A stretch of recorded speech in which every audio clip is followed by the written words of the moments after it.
આવ્યા અને સર્વ હકીકત જણાવી. ભગવાન દાસે કહ્યું, તમે શોક ન કરો. શ્રી મહાપ્રભુજી તો સદૈવ આપણી વચ્ચે જ બિરાજે છે. હું તમને હમણાં જ શ્રી મહાપ્રભુજીના દર્શન કરાવું છું. અને ઓરડાનો દરવાજો ખોલી પડદો હટાવ્યો તો સાચે જ શ્રી મહાપ્રભુજી ત્યાં શ્રીમદ ભાગવતનું પારાયણ કરી રહ્યા હતા. આપણે શ્રી મહાપ્રભુજીના આ બેઠકજીને ભાવથી દંડવત કરી જારી ચરણ સ્પર્શનો લાભો લઈએ.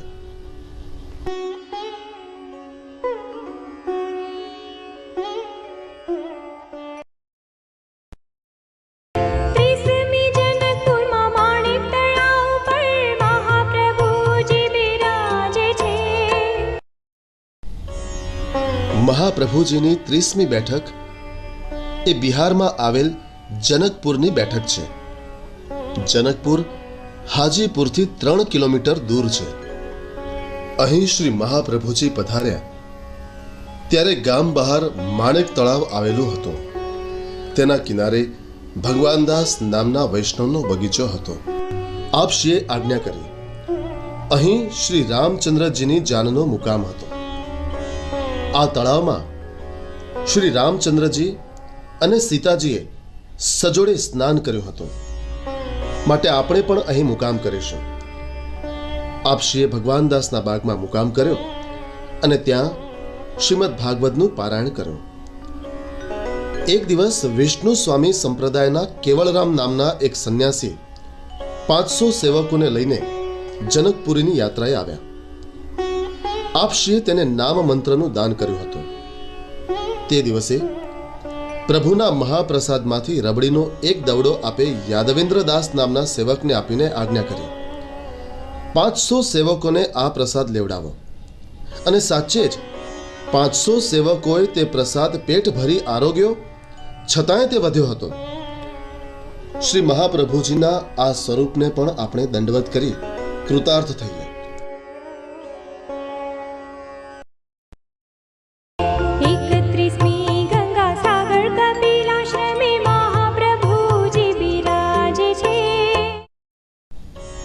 બંગાળમાં આવેલ શ્રી ગંગા સાગરની બેઠક એ મહાપ્રભુજીની 31મી બેઠક છે.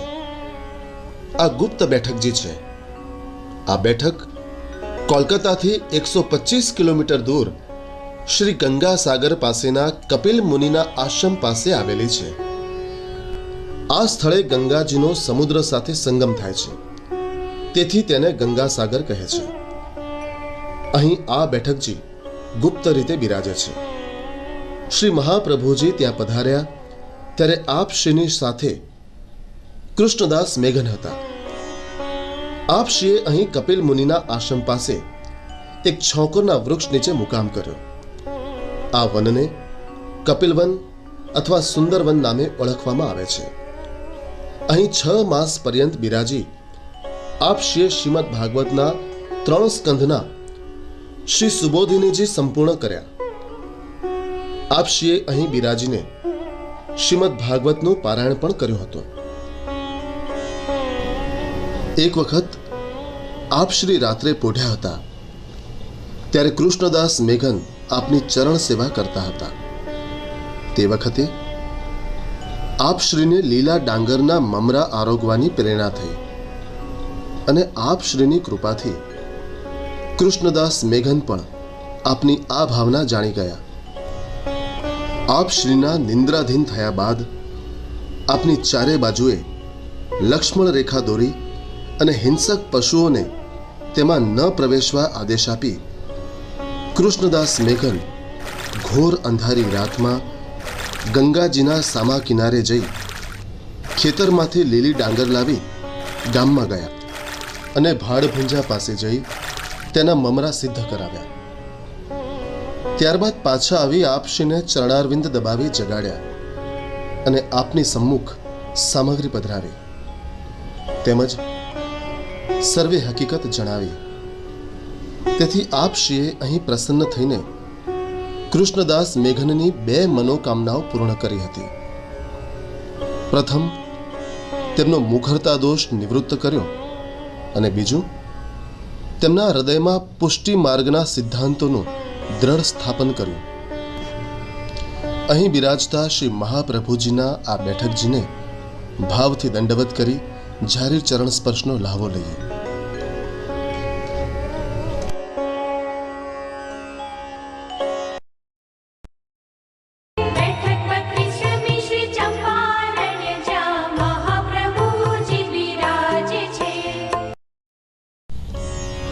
મધ્યપ્રદેશમાં આવેલ ચંપારણ્યની બેઠક એ મહાપ્રભુજીની 32મી બેઠક છે.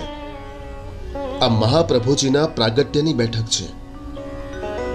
આ બેઠક રાયપુરથી 60 કિલોમીટર દૂર ચંપાના વનમાં મહાનદીના કિનારે છોકરના વૃક્ષ નીચે આવેલ છે. અહીં બસ દ્વારા જઈ શકાય છે. શ્રી મહાપ્રભુજીનું પ્રાગટ્ય જે સ્થાનમાં થયું હતું તે દિવ્ય ભૂમિના દર્શન કરીએ. આ પુણ્યમય ભૂમિ ચંપારણ્ય ધામ, અત્યારે તે ચાંપાજળ ગામ તરીકે ઓળખાય છે. શ્રી મહાપ્રભુજીએ અન્ય કોઈ સ્થાને પ્રગટ ન થતા શ્રી ચંપારણ્યનું સ્થાન પોતાના પ્રાગટ્ય માટે કેમ પસંદ કર્યું? કારણ કે ચંપારણ્યની ભૂમિ ઋષિ મુનિઓના યજ્ઞોથી પવિત્ર બનેલી ભૂમિ હતી. પ્રભુ સામાન્ય રીતે શહેરમાં વસ્તીની ગીચતામાં પ્રગટ થવાની પસંદગી કરતા નથી. આપને એકાંત સ્થાન અતિ પ્રિય છે, માટે આપે ચંપારણ્યનું આ એકાંત પોતાના પ્રાગટ્ય માટે પસંદ કર્યો. તેથી આપણે માટે ચંપારણ્યની પરમ પવિત્ર ભૂમિ એ બીજું વ્રજધામ છે. શ્રી લક્ષ્મણજી ભટ્ટજીનું વાર્ષિક શ્રાદ્ધ કર્યા પછી 10 વર્ષની ઉંમરે શ્રી વલ્લભે તેમની માતાને વિનંતી કરી કે પિતાજીનો એક સંકલ્પ બાકી રહી ગયો છે. તેઓ સમગ્ર ભારત વર્ષની તીર્થયાત્રા કરવા ઈચ્છતા હતા. માટે તમે આજ્ઞા આપો તો હું પિતાજીની તીર્થયાત્રાનો સંકલ્પ પૂરો કરું. માતાજીની આજ્ઞા લઈ આપ તીર્થયાત્રા કરવા પધાર્યા. આપ શ્રી પ્રયાગ થઈ, ચિત્રકૂટ થઈ, ચંપારણ્ય પહોંચ્યા. ત્યાં મહાનદીના કિનારે બિરાજમાન થયા. જે સ્થાન પર આપશ્રીનું પ્રાગટ્ય થયું હતું ત્યાં એક વેદિકાની રચના કરી. શ્રી વલ્લભે ત્યાં 7 દિવસ સુધી શ્રીમદ ભાગવત સપ્તાહ કરી. કાળક્રમે આ બેઠકજીનું સ્થાન લુપ્ત થઈ ગયું હતું. પરંતુ લગભગ 100 વર્ષ પહેલા બાજુના ગામમાં આવેલા આજનાથ ગામમાં પરમ ભગવદીય શ્રી રણછોડદાસ ભલ્લાને 3 વાર સ્વપ્નમાં આવી શ્રી વલ્લભે પોતાને પ્રગટ કરવાની વાત જણાવી. સ્વપ્નમાં નિર્દેશ પ્રમાણે ખોદકામ કરતા ત્યાં અગ્નિકુંડ પ્રાપ્ત થયો અને ત્યાં શ્રી બેઠકજીનું સ્થાન પણ પ્રાપ્ત થયું. આપણે શ્રી મહાપ્રભુજીના આ બેઠકજીને ભાવથી દંડવત કરી જારી ચરણ સ્પર્શનો લાવો લઈએ.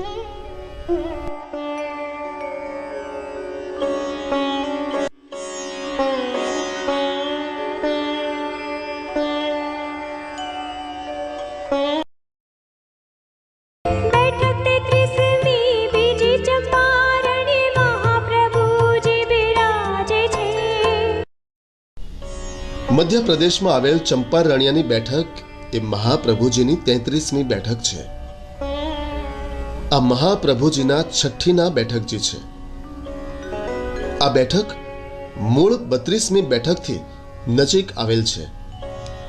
અહીં બસ દ્વારા જઈ શકાય છે. શ્રી ચંપારણ્ય ધામમાં આવેલ આ શ્રી મહાપ્રભુજીના છઠ્ઠીના બેઠકજી છે. ચંપારણ્યમાં શ્રી વલ્લભ નિધિ ધર્મશાળાની બાજુમાં જ શ્રી સર્વોત્તમ વનની બહાર આ બેઠકજી આવેલા છે. આ સ્થાનમાં શ્રી લક્ષ્મણ ભટ્ટજીએ શ્રી વલ્લભનું છઠ્ઠી પૂજન કર્યું હતું. આપણે શ્રી મહાપ્રભુજીના આ બેઠકજીને ભાવથી દંડવત કરી જારી ચરણ સ્પર્શનો લાવો લઈએ.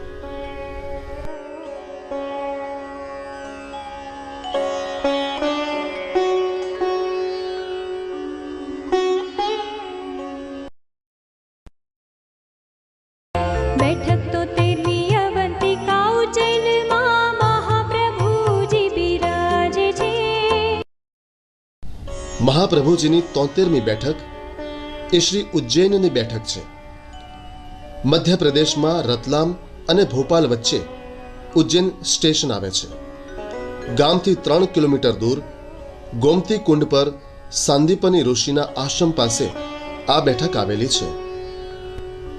શ્રી મહાપ્રભુજી જગન્નાથપુરીથી આગળ પૃથ્વી પરિક્રમા કરતા કરતા મધ્યપ્રદેશના ઉજ્જૈનમાં પધાર્યા. અહીં ક્ષિપ્રા નદીને કિનારે સાંદીપની ઋષિનો આશ્રમ આવેલો છે. ત્યાં ગોમતી કુંડ પાસે આવી શ્રી મહાપ્રભુજીએ કૃષ્ણદાસ મેઘનને આજ્ઞા કરી.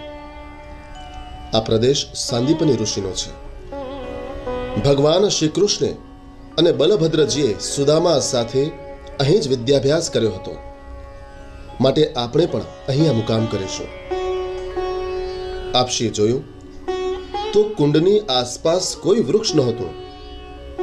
તેથી કૃષ્ણદાસ મેઘને વિનંતી કરી, પ્રભુ, જ્યાં વૃક્ષ હોય ત્યાં મુકામ કરીએ. આપશી મૌન રહ્યા અને ખુલ્લા આકાશ નીચે જ બિરાજમાન રહ્યા. એટલામાં ક્યાંકથી એક પીપળાનું પાન ઉડતું ઉડતું આપશીની પાસે આવ્યું. આપશીએ પાસેની બિન પાસે પાનને રોપી ઝારીજીના જળથી તેનું સિંચન કર્યું.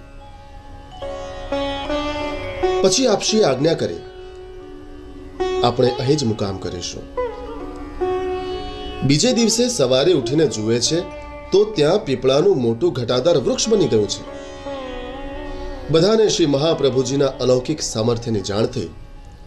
આપના નામનો ગગનભેદી જય જયકાર થયો. આપશીએ તે જ વૃક્ષ નીચે બિરાજી શ્રીમદ ભાગવતનું પારાયણ કર્યું.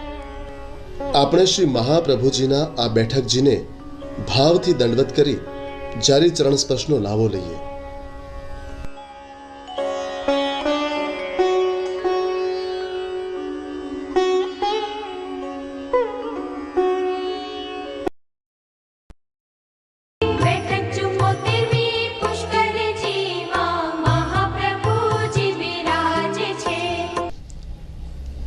અજમેર શહેરથી 7 માઇલ દૂર પર્વતોની વચ્ચે પુષ્કર રાયજીનું તીર્થ સ્થાન આવેલું છે.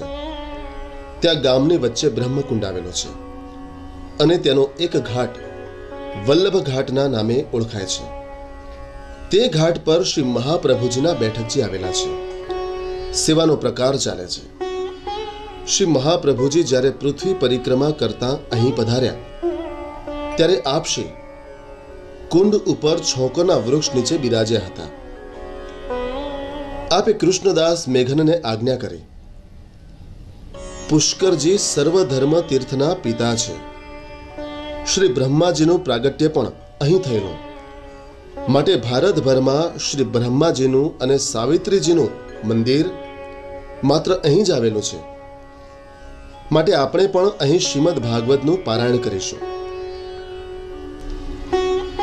આપશ્રીએ શ્રીમદ ભાગવતના પારાયણની તૈયારી કરી ત્યારે પુષ્કરજી તીર્થ બ્રાહ્મણનું સ્વરૂપ ધારણ કરી આપશ્રીની પાસે આવ્યા અને વિનંતી કરી, મહારાજ, આપ સર્વ તીર્થને સનાથ કરવા પૃથ્વી પરિક્રમા કરો છો, ત્યારે મને પણ સનાથ કરો. ત્યારે આપે આજ્ઞા કરી, તમે તો સર્વ તીર્થોના પિતા છો, તમે આવું શા માટે કહો છો? ત્યારે પુષ્કરજીએ કહ્યું, મહારાજ, આ કળિયુગમાં સર્વ તીર્થ નાશ પામ્યા છે. તેમનું આધિદૈવિક સ્વરૂપ લોપ પામ્યું છે. આપ જ આ તીર્થોનો ઉદ્ધાર કરવા સમર્થ છો. શ્રી મહાપ્રભુજીએ તેમના મનનું સમાધાન કર્યું. તેઓ પાછા ગયા.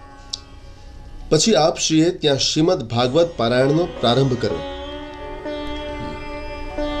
આપશ્રીના દ્વારા અનેક જીવો આપશ્રીના શરણે આવ્યા. આપણે શ્રી મહાપ્રભુજીના આ બેઠકજીને ભાવથી દંડવત કરી જારી ચરણ સ્પર્શનો લાવો લઈએ.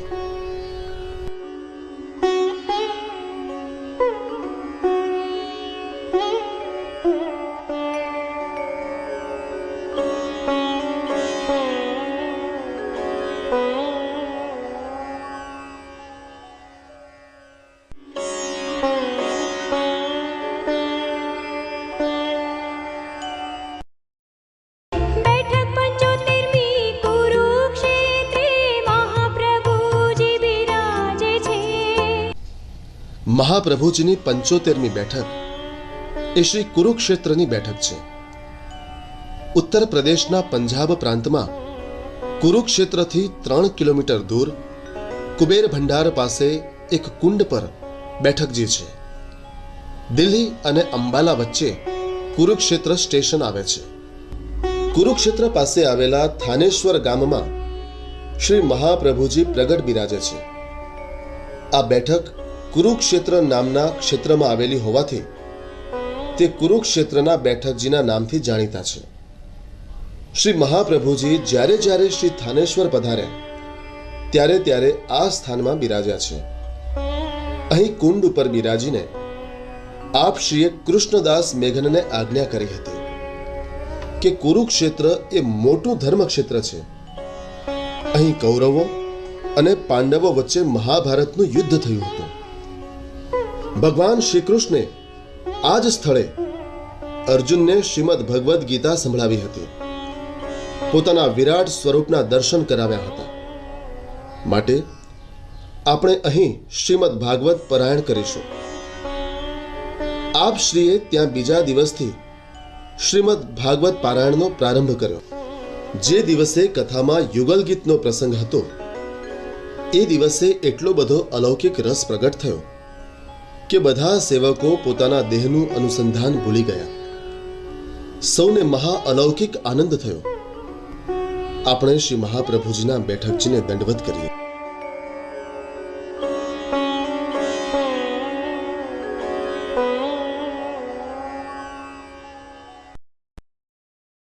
बैठक 76મી હરિદ્વારે મહાપ્રભુજી બિરાજે છે. મહાપ્રભુજીની 76મી બેઠક એ શ્રી હરિદ્વારની બેઠક છે. ઉત્તર પ્રદેશના દહેરાદૂન પાસે હરિદ્વાર સ્ટેશન આવે છે. ગંગાજીના કિનારે રામઘાટ પર આ બેઠક આવેલી છે. શ્રી મહાપ્રભુજી વિક્રમ સંવત 1576ની સાલમાં અહીં પધાર્યા હતા. ત્યારે અહીં કુંભનો બૃહસ્પતિ હોવાથી કુંભનો મેળો યોજાયો હતો. લાખો લોકો ગંગા સ્નાન કરવા માટે આવ્યા હતા. આપ શ્રી પણ આ પવિત્ર પ્રસંગે ગંગા સ્નાન કરવા કનખલ ક્ષેત્રમાં પધાર્યા. તે સમયે પાછલી રાતની 4 ઘડી બાકી હોય ત્યારે સ્નાન કરવાનો ઉત્તમમાં ઉત્તમ પર્વકાળ હતો. આપે મનમાં વિચાર કર્યો, અહીં મનુષ્યોની ભીડ ખૂબ જ થઈ છે. તેમાં અનેક દૈવી જીવો પણ છે. તેમને શરણે લેવા માટે કંઈક અલૌકિક ચરિત્ર પ્રગટ કરવું જોઈએ. પરંતુ જો આ અલૌકિક ચરિત્રની વધારે પ્રસિદ્ધિ થઈ જાય તો બીજા જીવો પરેશાન કરે. માટે ગુપ્ત રીતે આ અલૌકિક ચરિત્ર પ્રગટ કરવું. આમ વિચાર કરી આપે સ્નાનાદિ નિત્ય કર્મ કર્યું. એટલામાં આપની ઈચ્છાથી ત્યાં યોગમાયા અને કાલ હાજર થયા. તેમણે હાથ જોડીને આપશ્રીને વિનંતી કરી કે મહારાજ, અમને શી આજ્ઞા છે? આપે યોગમાયાને આજ્ઞા કરી, તમે આ ક્ષેત્રમાં રહેલા સૌ જીવોને નિંદ્રાવશ કરી દો. આપે કાળને આજ્ઞા કરી, બ્રહ્મ મુહૂર્ત સુધી સ્નાનનો પર્વકાળ છે. અમે સ્નાન કરીને કનખલ તીર્થ સુધી આગળ જઈએ, પછી ભલે બધી પ્રજા નિરાંતે સ્નાન કરી લે. ત્યાં સુધી આ પુણ્ય કુંડ સ્થિર રહેવો જોઈએ. કારણ કે લાખો મનુષ્યો દૂર દૂરથી શ્રદ્ધાપૂર્વક સ્નાન કરવા આવ્યા છે. આટલા બધા લોકોને સ્નાન કરતા સમય લાગે તેમ છે. સ્નાનનું મુહૂર્ત ચાલ્યું જાય તો તેમને અશ્રદ્ધા થાય અને તેથી ફળ મળે નહીં. માટે તેમની શ્રદ્ધા ફલિત કરવા તેઓ સૌ સ્નાન કરી લે ત્યાં સુધી તમારે બ્રહ્મ મુહૂર્ત કાયમ રાખવું. કાળ અને માયાના પ્રભાવથી ત્યાં આવેલા સૌ મનુષ્યો નિંદ્રાવશ થયા. પછી જ્યારે આપ કનખલ ક્ષેત્રમાં પાછા પધાર્યા ત્યારે આપે યોગ માયાને આજ્ઞા કરતા સૌ મનુષ્યો જાગૃત થયા અને જોયું કે સ્નાનનો સમય થયો છે. તેથી સૌએ પુણ્યકાળમાં સ્નાન કર્યું. આ રીતે સ્નાન કરવાનો અવસર મળતા સૌને આશ્ચર્ય થયું અને સૌએ આપ શ્રીનો જય જયકાર કર્યો. આપણે શ્રી મહાપ્રભુજીના આ બેઠકજીને ભાવથી દંડવત કરી જારી ચરણ સ્પર્શનો લાભો લઈએ.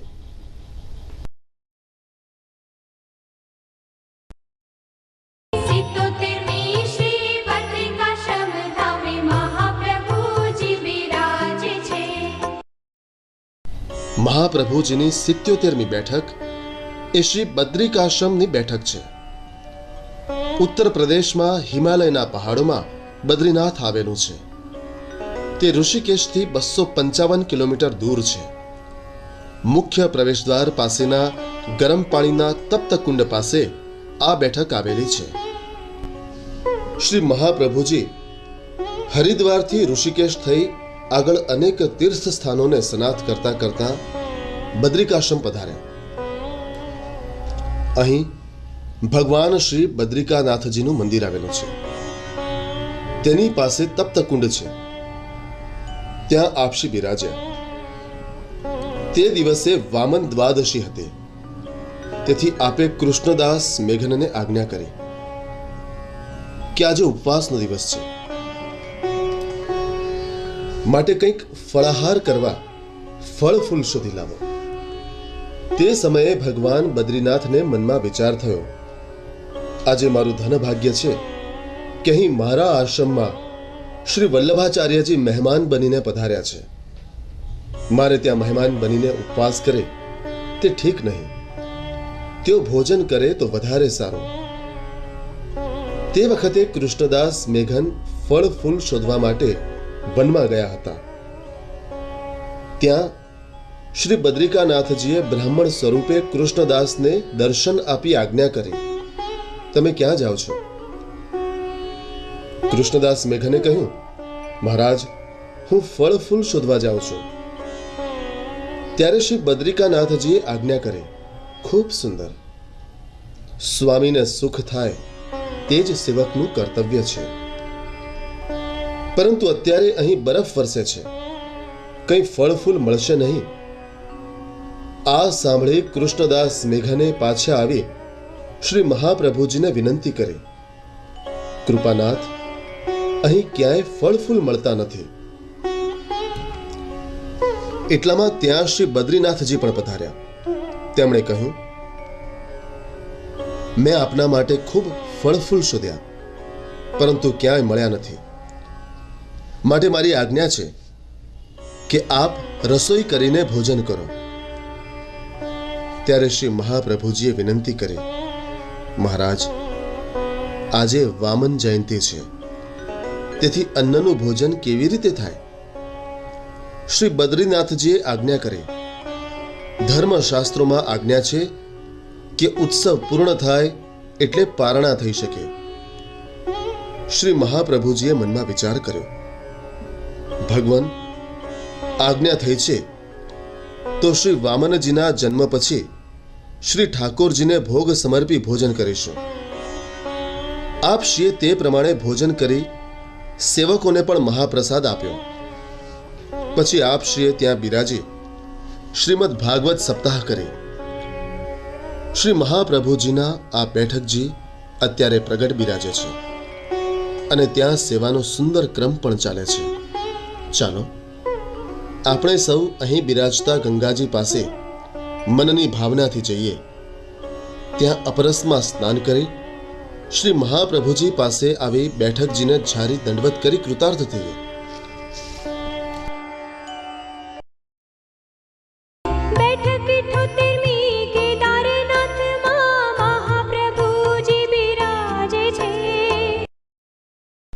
મહાપ્રભુજીની 78મી બેઠક એ શ્રી કેદારનાથજીની બેઠક છે.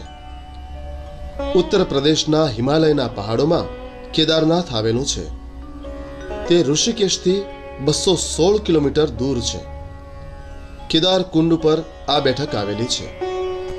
હરિદ્વારથી ગૌરી કુંડ પહોંચ્યા પછી 12 માઇલ ચાલીને કેદારનાથ જઈ શકાય છે. અહીં શ્રી મહાપ્રભુજીના બેઠકજી ગુપ્ત બિરાજે છે. આપ શ્રી અહીં કેદારનાથ કુંડ પર બિરાજ્યા હતા. ત્યાં આપ શ્રીએ શ્રીમદ ભાગવતનું પારાયણ કર્યું હતું. અહીં શ્રી મહાપ્રભુજીના બેઠકજી ગુપ્ત બિરાજે છે. ભાવનાથી પ્રગટ કરાયેલ આ શ્રી વલ્લભને સાષ્ટાંગ દંડવત કરીએ.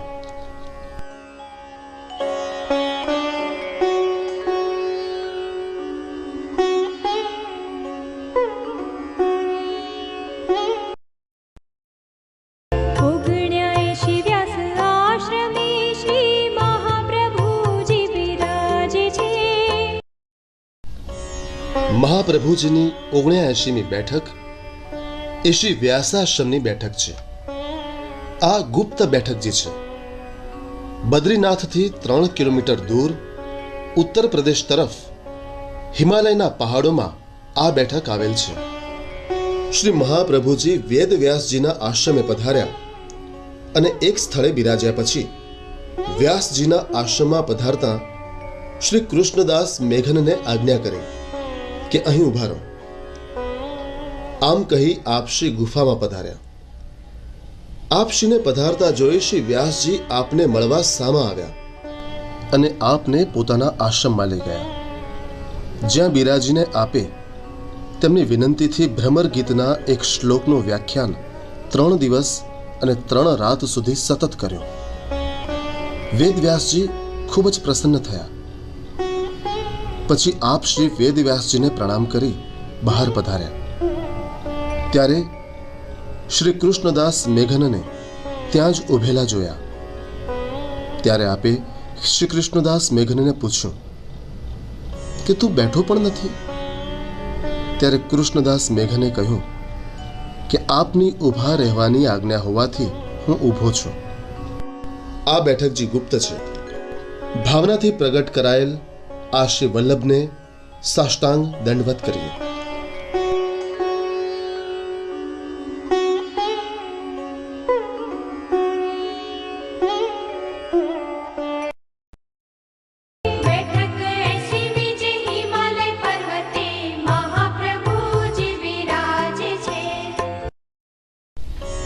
મહાપ્રભુજીની 80મી બેઠક એ હિમાચલ પર્વતની બેઠક છે. આ ગુપ્ત બેઠકજી છે. હિમાલયના પહાડોમાં કેદારનાથથી 1 કિલોમીટર દૂર હિમાચલ પર્વત પર આ બેઠક આવેલ છે. આપશ્રી અહીં પધારી એક સ્થળે બિરાજ્યા અને શ્રીમદ ભાગવત સપ્તાહનું પારાયણ કરવાનો વિચાર શ્રી કૃષ્ણદાસ મેઘનને જણાવ્યો. સેવામાં હિમાચલ પર્વત પોતે એક બ્રાહ્મણનું સ્વરૂપ ધરી આપશ્રીના દર્શન કરવા આવ્યા અને આપશ્રીને સનાથ કરવા વિનંતી કરી અને શ્રીમદ ભાગવતની કથા સંભળાવવા વિનંતી કરી. જવાબમાં આપશ્રીએ નિત્ય કર્મથી પરવારી શ્રીમદ ભાગવત કથા શ્રવણ કરવા આવવાની આજ્ઞા આપી. આમ તે દરરોજ કથા શ્રવણ કરવા આવતા. આ ગુપ્ત બેઠકજી છે. ભાવનાથી પ્રગટ કરાયેલ આ શ્રી વલ્લભને સાષ્ટાંગ દંડવત કરીએ.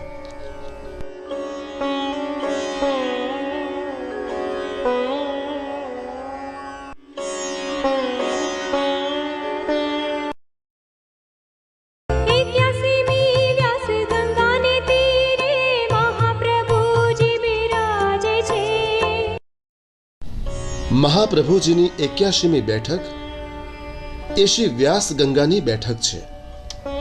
આ ગુપ્ત બેઠક જે છે, અહીં વ્યાસ ગંગા અને નારદ ગંગા નદીઓનો સંગમ થાય છે.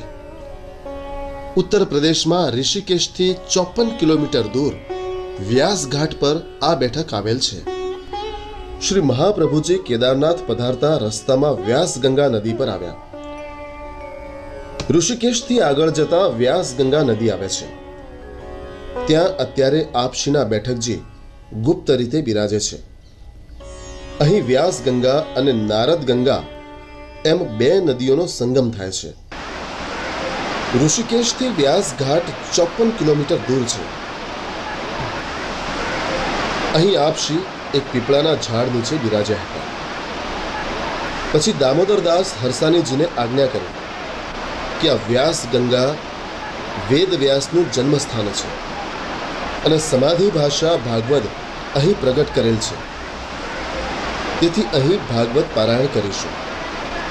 એમ કહી વ્યાસ ગંગામાં સ્નાન કરી આપશ્રીએ શ્રીમદ ભાગવત સપ્તાહના પારાયણનો પ્રારંભ કર્યો. તેવામાં 16 શણગાર સજી, રત્નજડિત આભૂષણ ધારણ કરી, હાથમાં પંખો લઈ એક સ્ત્રી આવીને શ્રી મહાપ્રભુજીને દંડવત પ્રણામ કરી બાજુમાં ઊભા રહી પંખાની સેવા કરવા લાગી. આમ આખો દિવસ કથાના સમયે પંખો કરવા આવતી, પછી અદૃશ્ય થઈ જતી. આપશ્રીને સેવકોએ પૂછ્યું કે આ પંખાની સેવા કરવા કોણ આવે છે?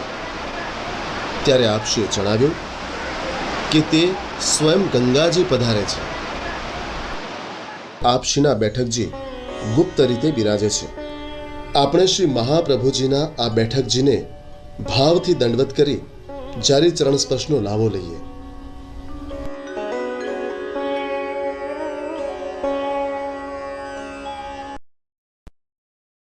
बैठक 82वीं मुद्राचल पर्वते महाप्रभुजी विराजे छे. મહાપ્રભુજીની 82મી બેઠક એ શ્રી મંદરાચલ પર્વતની બેઠક છે. આ ગુપ્ત બેઠકજી છે. શ્રીનગરથી પગ રસ્તે 9 કિલોમીટર દૂર મંદરાચલ પર્વત પર આ બેઠક આવેલ છે. આપ શ્રી અહીં પધારી પીપળાના વૃક્ષ નીચે બિરાજ્યા હતા. પછી શ્રીમદ ભાગવત સપ્તાહ પારાયણ શરૂ કર્યું. આ સમયે મધુસૂદન ઠાકોરજીને પધારતા જોઈ આપે વિનંતી કરી કે આપે અહીં પધારવાનું કષ્ટ કેમ લીધું? એમ કહી આપે ઠાકોરજીને પોતાની પાસે આસન આપી પધારવા વિનંતી કરી. ત્યારે મધુસૂદન ઠાકોરજીએ આજ્ઞા કરી કે આપ આટલો પરિશ્રમ લઈ આવી વિકટ ભૂમિ પર પધાર્યા છો, જ્યારે હું તો બાજુમાંથી જ આવું છું. એમાં પરિશ્રમ શાનો? હવે ભાગવત કથા સંભળાવો. ભાગવત સપ્તાહ સાંભળવા ઠાકોરજી રોજ પધારતા. આ ગુપ્ત બેઠકજી છે. આપણે શ્રી મહાપ્રભુજીને ભાવનાથી દંડવત કરી જારી ચરણ સ્પર્શનો લાવો લઈએ.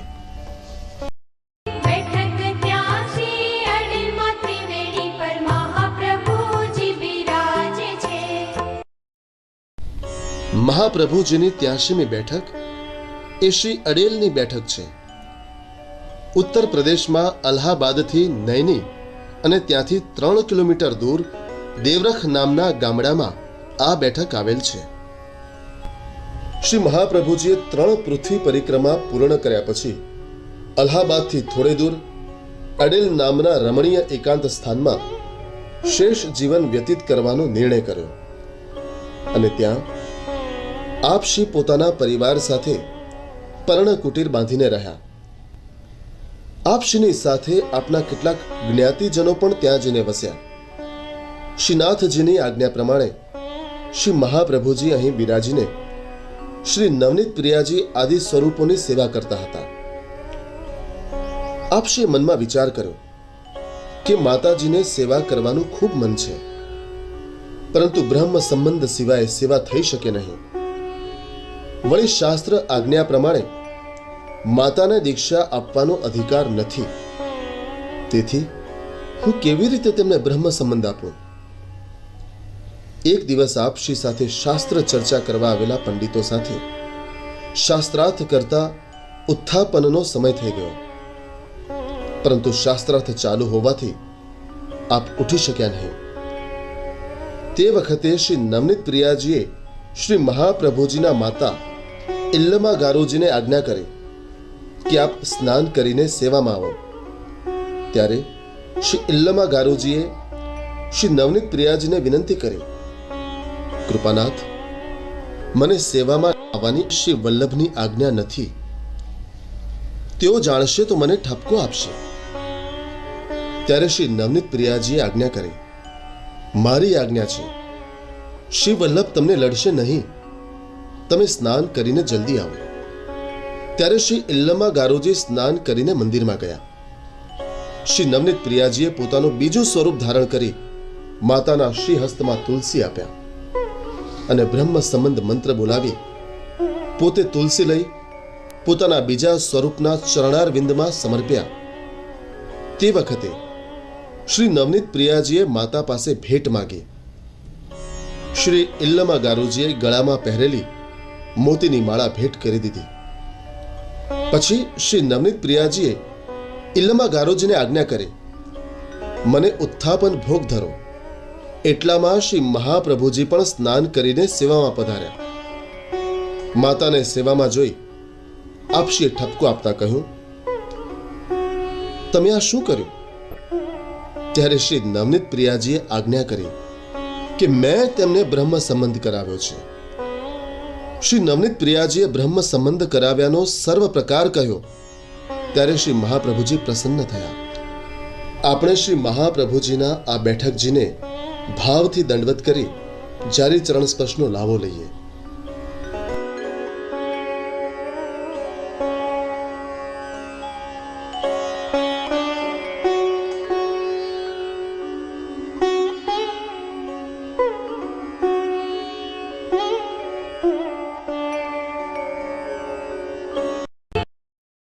बैठक 84મી ચરણાટ ગામે મહાપ્રભુજી બિરાજે છે. મહાપ્રભુજીની 84મી બેઠક એ શ્રી ચરણાટની બેઠક છે. ઉત્તર પ્રદેશમાં અલ્હાબાદ અને મોગલસરાય વચ્ચે આવેલા ચુનાર રેલવે સ્ટેશનથી 1.5 કિલોમીટર દૂર આ બેઠક આવેલી છે. આ ચુનારનું નામ ચરણાટ હતું. ચરણાટ એ ચરણાટદ્રી શબ્દ પરથી પડેલો છે. અહીં આવેલા પર્વત ઉપર ભગવાનના ચરણારવિંદની છાપ અંકિત થયેલી હોવાથી આ પર્વત ચરણાટદ્રી પર્વતના નામે જાણીતો છે. શ્રી મહાપ્રભુજી જ્યારે શ્રી અડેલમાં સ્થિર વાસ કરીને બિરાજ્યા અને ત્યાં પ્રથમ પુત્ર ગોપીનાથજીનું પ્રાગટ્ય થયું, તે પછી વિક્રમ સંવત 1572માં માગશર માસમાં શ્રીનાથજીએ શ્રી મહાપ્રભુજીને આજ્ઞા કરી કે હવે હું તમારે ત્યાં પ્રગટ થવાનો છું. મારા પ્રાગટ્ય માટેની લીલા સૃષ્ટિ ચરણાટમાં પ્રગટ થઈ છે, માટે આપ શ્રી અક્કાજીને લઈને ચરણાટ પધારો. આવી ભગવદ આજ્ઞા થતાં શ્રી અક્કાજીને લઈને વૈષ્ણવ સમાજ સહિત આપ ચરણાટ પધાર્યા. ત્યાં એક અતિ સુંદર રમણીય સ્થાન જોઈને મુકામ કર્યો. આપ શ્રીની સાથે તે સમયે શ્રી દામોદરદાસ હરસાનીજી, શ્રી પદ્મનાભ દાસજી વગેરે અંતરંગ વૈષ્ણવો હતા. તેમને આપશ્રીએ આજ્ઞા કરી, શ્રીમદ ચરણાટ શ્રી ચંદ્રાવલીજીની નિકુંજ છે. અહીંથી શ્રી ચંદ્રાવલીજી પ્રગટ થયા છે, માટે આપણે અહીં જ મુકામ કરીશું. આપશ્રીએ ત્યાં શ્રીમદ ભગવત સપ્તાહ કરી ત્યારે મહા અલૌકિક આનંદ આવ્યો. તે વખતે શ્રી ગંગાજીના સામા કિનારે એક બ્રાહ્મણ રહેતો હતો, જે છેલ્લા 12 વર્ષથી નિયમપૂર્વક શ્રી વિષ્ણુ સહસ્ત્ર નામનો પાઠ કરતો હતો. એક દિવસ તેને શ્રી ગંગાજીના પ્રવાહમાંથી શ્રી ઠાકોરજીનું એક અદ્ભુત સ્વરૂપ પ્રાપ્ત થયું. તેમને હાથમાં લઈ તે બ્રાહ્મણે વિનંતી કરી, મહારાજ, આપ મહા અલૌકિક છો. હું વૈરાગી છું. મારાથી આપની સેવા થઈ શકે તેમ નથી. માટે આપ જો કોઈ ગૃહસ્થને ત્યાં બિરાજો તો આપની સુંદર રીતે સેવા થાય. શ્રી ઠાકોરજીએ તેને આજ્ઞા કરી કે હું 1 માસ સુધી તારે ત્યાં બિરાજીશ. પછી હું કહું ત્યાં તું મને લઈ જજે. આ બ્રાહ્મણે 1 માસ સુધી શ્રી ઠાકોરજીની સેવા કરી. પછી વિક્રમ સંવત 1572ના માગશર વદ 8મની રાત્રે શ્રી ઠાકોરજીએ તેને આજ્ઞા કરી કે અહીંથી 3 ગાંવ દૂર ચરણાટ છે, ત્યાં શ્રી મહાપ્રભુજી બિરાજે છે. મને તેમની પાસે પધરાવી આવો. તે બ્રાહ્મણ શ્રી ઠાકોરજીને લઈને ચાલવા લાગ્યો અને ચરણાટ આવી પહોંચ્યો. તેણે શ્રી મહાપ્રભુજી પાસે આવી શ્રી ઠાકોરજીની આજ્ઞા કહી સંભળાવી. આપશ્રીએ પ્રસન્નતાથી કહ્યું, ઠાકોરજીને સુખેથી અમારે ત્યાં પધરાવો. આપણે શ્રી મહાપ્રભુજીના અને શ્રી ગુસાઈજીના બેઠકજીને દંડવત કરી કૃતાર્થ થઈને શ્રી ઝારી ચરણ સ્પર્શનો અલૌકિક લાભો લઈએ.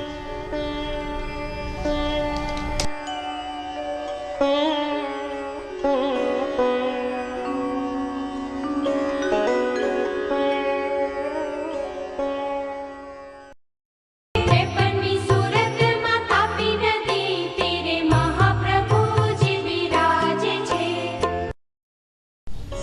ગુજરાતમાં આવેલ શ્રી સુરતની બેઠક એ મહાપ્રભુજીની 53મી બેઠક છે. મુંબઈ અને વડોદરા વચ્ચે સુરત સ્ટેશન આવે છે. ત્યાંથી 8 કિલોમીટર અશ્વિની કુમાર પાસે તાપી નદીના કિનારે આ બેઠક આવેલી છે. તાપી નદીમાં આપે સ્નાન કર્યું હતું અને શ્રીમદ ભાગવતનું પારાયણ કરવાનો પ્રારંભ કર્યો હતો. ત્યારે એક 16 વર્ષની યુવતી તાપી નદીમાં સ્નાન કરી સુંદર વસ્ત્રાભૂષણ ધારણ કરી આપશ્રીને સન્મુખ આવી આપશ્રીને દંડવત કરી આપશ્રીની ડાબી બાજુ ઊભી રહી પંખાની સેવા કરવા લાગી. આમ દરરોજ નિયમપૂર્વક તે પંખાની સેવા કરવા આવે અને પારાયણ પૂરું થઈ જતા પાછી ચાલી જાય. આમ 7 દિવસ સેવા કરતા કરતા તેણે પારાયણનું શ્રવણ કર્યું. 7મા દિવસે પારાયણની પૂર્ણાહુતિ પછી શ્રી મહાપ્રભુજીને દંડવત કરી ચરણોદક લઈ તે યુવતી ચાલી ગઈ. કૃષ્ણદાસ મેઘને આ યુવતી અંગે ઘણી તપાસ કરી હતી, પણ કશી માહિતી મળી નહીં. ત્યારે તેમણે આપશ્રીને વિનંતી કરી, કૃપાનાથ, આ સ્ત્રી લૌકિક મનુષ્ય નથી, તે અલૌકિક જણાય છે. કૃપા કરીને કહો કે તે કોણ છે. ત્યારે આપશ્રીએ મંદ મંદ હાસ્ય કરતા આજ્ઞા કરી. તેઓ શ્રી તાપીજી હતા. તેઓ સૂર્યપુત્રી છે, માટે શ્રી યમુનાજીના બહેન છે. તેમને કથા શ્રવણની અભિલાષા હતી, માટે સ્ત્રીનું સ્વરૂપ ધારણ કરીને તેઓ આવ્યા હતા. અહીં બિરાજતા બાલકૃષ્ણ લાલજીને આપણે દંડવત કરીએ. આ બેઠકજીમાં બિરાજતા શ્રી મહાપ્રભુજીના બેઠકજીને પણ આપણે દંડવત પ્રણામ કરીએ. 54મી ભરૂચમાં નર્મદા તીરે મહાપ્રભુજી બિરાજે છે. ગુજરાતમાં આવેલ ભરૂચની બેઠક એ મહાપ્રભુજીની 54મી બેઠક છે. સુરત અને વડોદરા વચ્ચે ભરૂચ સ્ટેશન આવે છે. સ્ટેશનથી ગામ તરફ જતા પાવર હાઉસ પાસે આ બેઠક આવેલી છે. શ્રી મહાપ્રભુજી અહીં ભૃગુ ક્ષેત્રમાં પધાર્યા ત્યારે એક છોકરના વૃક્ષ નીચે બિરાજ્યા હતા. એક સ્વરૂપવાન સુંદરી 16 શણગાર સજી શ્રી મહાપ્રભુજી પાસે આવી હતી. તેણે શ્રી મહાપ્રભુજીને દંડવત કરી વિનંતી કરી હતી, મહારાજ, આપ તીર્થયાત્રા નિમિત્તે સર્વ તીર્થોને સનાથ કરો છો, તો કૃપા કરીને નર્મદા સ્નાન કરવા પધારો. આપ શ્રીએ મંદ સ્મિત કરી આજ્ઞા કરે, સારું, હું હમણાં જ સ્નાન કરવા આવું છું. તે યુવતી આપશ્રીને દંડવત કરી ચાલી ગઈ. દામોદરદાસ હરસાનીજીએ પૂછ્યું, કૃપાનાથ, આ યુવતી કોણ હતી? આપશ્રીએ આજ્ઞા કરી કે એ તો સાક્ષાત શ્રી નર્મદાજી હતા. એ આધિદૈવિક સ્વરૂપથી આ રીતે પ્રગટ થયા હતા. આપ શ્રી નર્મદા સ્નાન કરવા માટે પધાર્યા. આપ શ્રીના શ્રી અંગના સ્પર્શથી નર્મદાજી ખૂબ પ્રસન્ન થયા. પછી આપ શ્રી પોતાના બેઠકજીના સ્થાન પર બિરાજી શ્રીમદ ભાગવત સપ્તાહ પારાયણ કર્યો. અહીંના ઘણા દૈવીજીવો આપ શ્રીના શરણે આવ્યા હતા. આપણે શ્રી મહાપ્રભુજીના આ બેઠકજીને ભાવથી દંડવત કરી જારી ચરણ સ્પર્શનો લાવો લઈએ.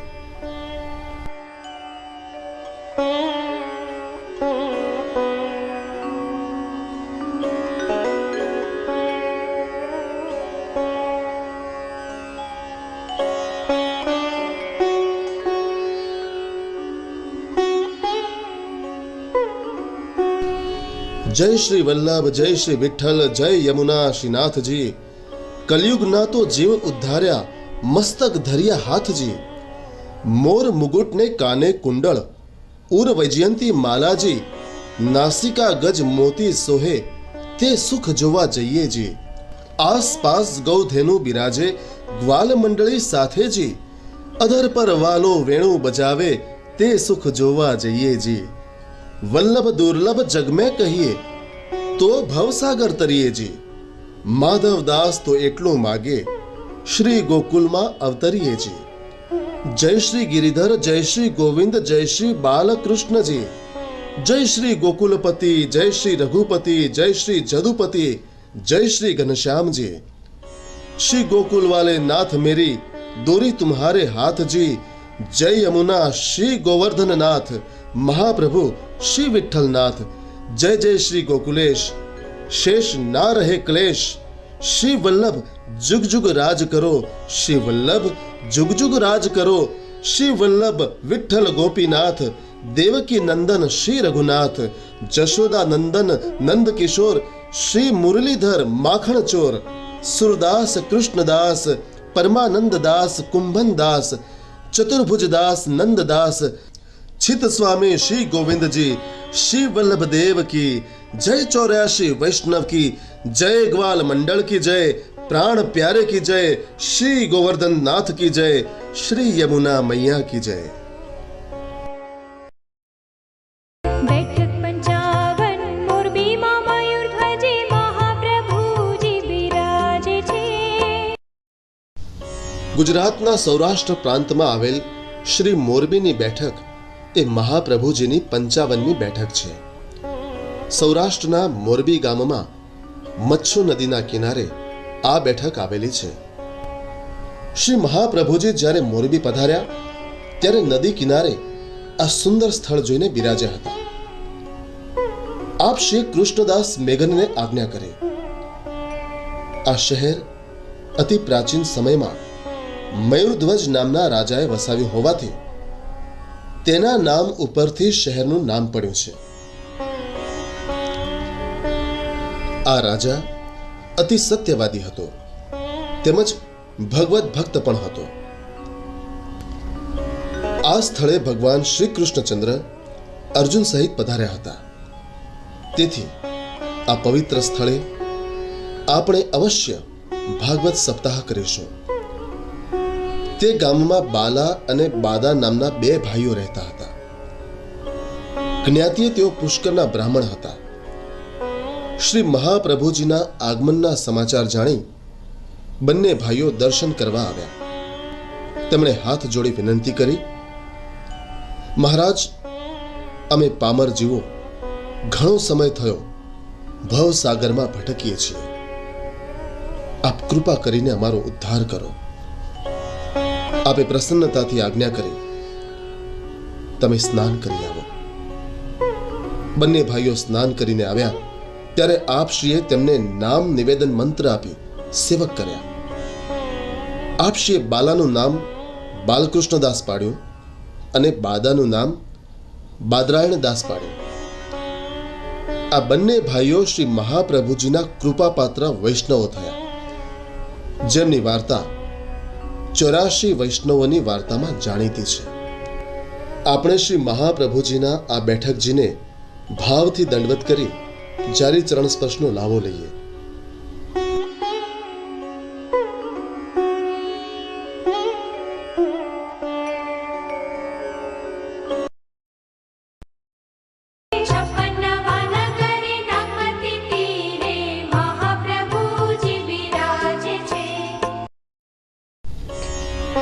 ગુજરાતના સૌરાષ્ટ્ર પ્રાંતમાં આવેલ નવાનગરની બેઠક એ મહાપ્રભુજીની 56મી બેઠક છે. રાજકોટ અને ઓખા વચ્ચે નવાનગર સ્ટેશન આવેલ છે. નાગમતી નદીના કિનારે છોકરના વૃક્ષ નીચે આ બેઠક આવેલી છે. શ્રી મહાપ્રભુજી જ્યારે આ સ્થાને પધાર્યા ત્યારે અહીં મોટું શહેર નહોતું. આપ શ્રી નાગમતી નદીના કિનારે રમણીય સ્થળ જોઈ છોકરના વૃક્ષ નીચે બિરાજેલા. આપશ્રીના પધારવાના સમાચાર જાણીને આ પ્રદેશનો રાજા જામ તમાદસિંહ આપશ્રીના દર્શન કરવા આવ્યો હતો. તેણે દંડવત કરી વિનંતી કરી, મહારાજ, મારું અહોભાગ્ય છે કે જે સ્વરૂપનું નિરૂપણ વીર સહસ્ત્ર મુખે કરે છે તે સ્વરૂપના આજે મને દર્શન થયા છે.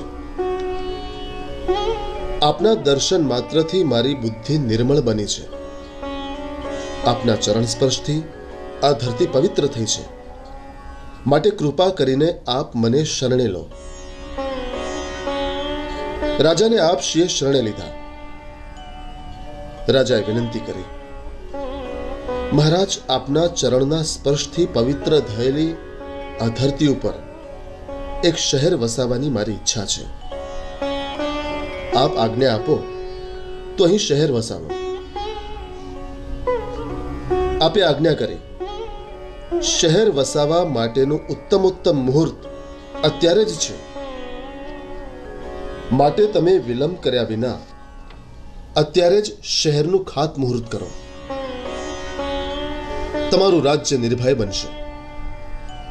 આપશ્રીની આજ્ઞા પ્રમાણે તરત જ ત્યાં શહેરનો પાયો ખોદવામાં આવ્યો. તે જ આ જામનગર શહેર. આપણે શ્રી મહાપ્રભુજીના આ બેઠકજીને ભાવથી દંડવત કરી જારી ચરણ સ્પર્શનો લાવો લઈએ.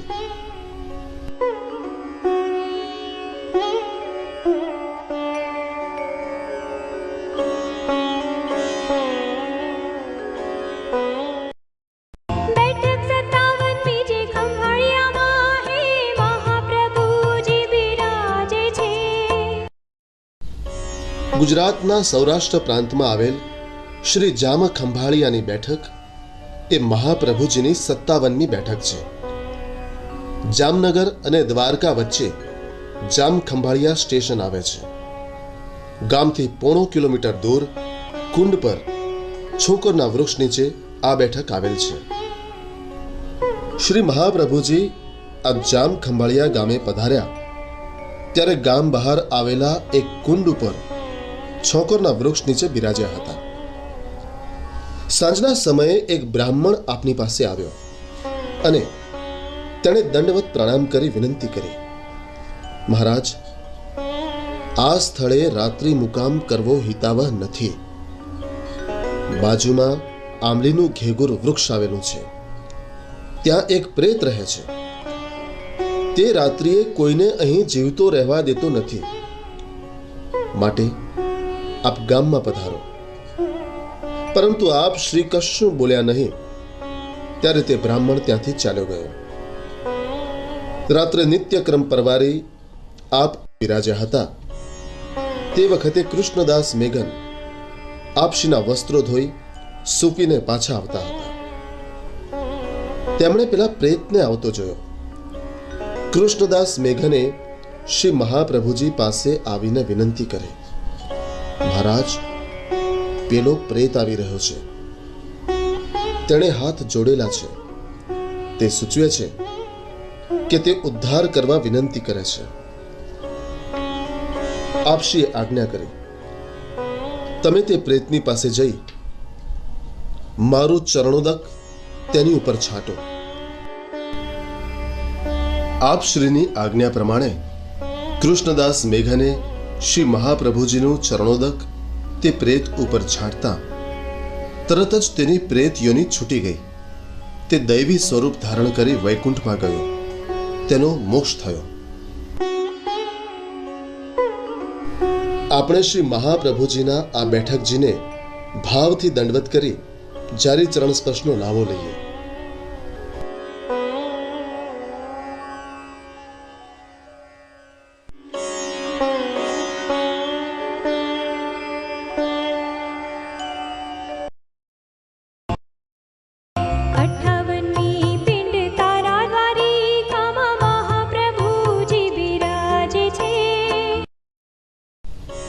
ગુજરાતના સૌરાષ્ટ્ર પ્રાંતમાં આવેલ શ્રી પિંડ તારકની બેઠક એ મહાપ્રભુજીની 58મી બેઠક છે. બોરડી વિભાગના ભાટિયા ગામ નજીક પિંડારા ગામથી 3 કિલોમીટર દૂર આ બેઠક આવેલી છે. શ્રી મહાપ્રભુજી અહીં પધાર્યા ત્યારે એક છોકરના વૃક્ષ નીચે બિરાજ્યા હતા. આપશ્રીએ આ તીર્થ ક્ષેત્રનું ચરિત્ર પોતાના સેવકોને જણાવ્યું હતું. જ્યારે ભગવાન શ્રી કૃષ્ણએ દ્વારિકા નગરી વસાવી ત્યારે ત્યાં મુકામ કર્યો હતો. આપના દર્શન કરવા માટે ઘણા તીર્થ ક્ષેત્રો પણ દ્વારિકાની આજુબાજુ આવીને વસ્યા હતા. આ ક્ષેત્રમાં દુર્વાસા ઋષિ પણ વસ્યા હતા. તેમનો અહીં આશ્રમ હતો. માટે આપણે પણ આ ક્ષેત્રમાં શ્રીમદ ભાગવતનું પારાયણ કરીશું. પારાયણ શરૂ થતા એક બ્રાહ્મણ ભગવત કથા સાંભળવા આવવા લાગ્યા. એક દિવસ આપે તે બ્રાહ્મણને પૂછ્યું, તમે ક્યાં રહો છો? બ્રાહ્મણે કહ્યું, મહારાજ, હું આ તીર્થ ક્ષેત્રમાં જ રહું છું. ઘણા સમયથી આપની કથા સાંભળવાની મારી ઈચ્છા હતી, તે પૂરી થઈ ગઈ. આપ શ્રી મંદ હાસ્ય કરી મૌન રહ્યા. કૃષ્ણદાસ મેઘને વિનંતી કરી, મહારાજ, આ બ્રાહ્મણ કોણ છે? ત્યારે આપે કહ્યું, તમારી રૂબરૂમાં તે બ્રાહ્મણે જવાબ આપ્યો, તેનાથી તમને તેનું સ્વરૂપ સમજાયું નહીં? તેમણે કહ્યું કે હું આ તીર્થ ક્ષેત્રમાં જ રહું છું, તેથી બ્રાહ્મણના સ્વરૂપમાં એ તીર્થરાજ પોતે જ આવે છે. સર્વ તીર્થો સ્વરૂપાત્મક હોય છે. સપ્તાહ પૂરી થયા પછી આપશ્રી આ તીર્થ ક્ષેત્રમાં સ્નાન કરવા ગયા. ત્યારે એક પુરોહિત ત્યાં આવ્યા અને આપને વિનંતી કરી, મહારાજ, મારો ઉદ્ધાર કરો. આપે આજ્ઞા કરી, તારો ઉદ્ધાર તીર્થરાજ પોતે જ કરશે. તું પીઠિકા ઉપર હાથ ધરીશ કે તરત જ તારા હાથથી પિંડ તરતા રહેશે. આપશ્રીએ પુરોહિતનું સન્માન કરી દક્ષિણા આપી તેને વિદાય કર્યો. આપણે શ્રી મહાપ્રભુજીના આ બેઠકજીને ભાવથી દંડવત કરી જારી ચરણ સ્પર્શનો લાવો લઈએ.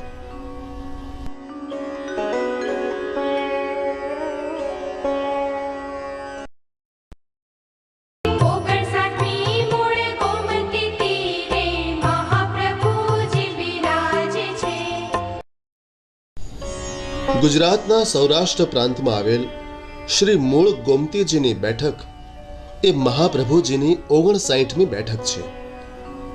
દ્વારકા અને ગોપી તલૈયા વચ્ચે ભાવડા નામના ગામ પાસે આ બેઠક આવેલી છે. શ્રી મહાપ્રભુજી અહીં પીપળાના વૃક્ષ નીચે બિરાજ્યા હતા. શ્રી કૃષ્ણદાસ મેઘને પ્રશ્ન કર્યો, મહારાજ, આ સ્થળનું નામ મૂળ ગોમતી કેમ પડ્યું હશે? આપશે દર્શાવ્યું, મૂળ ગોમતી નદી આધિદૈવિક સ્વરૂપે વૈકુંઠમાં બિરાજમાન હતી. ત્યાંથી તે ભૂતળ પર આવી છે. તે એક રાજાને ત્યાં કન્યા સ્વરૂપે પ્રગટ થઈ. તેણે તેના પિતાને કહ્યું, મારો વિવાહ મારી ઈચ્છા પ્રમાણે થવો જોઈએ. શ્રી ઠાકોરજીએ તેને દ્વારકા આવવા કહ્યું. તેથી તે પોતાના મૂળ સ્વરૂપે નદી બની સમુદ્રમાં વહી જઈ પ્રભુના ચરણારવિંદનો સંબંધ પ્રાપ્ત કરવા આદિ ભૌતિક સ્વરૂપથી જળરૂપ ધારણ કર્યું. અહીં બિરાજતા શ્રી મહાપ્રભુજીને આપણે દંડવત કરીએ. ભાવથી જારી ચરણ સ્પર્શનો લાવો લઈએ.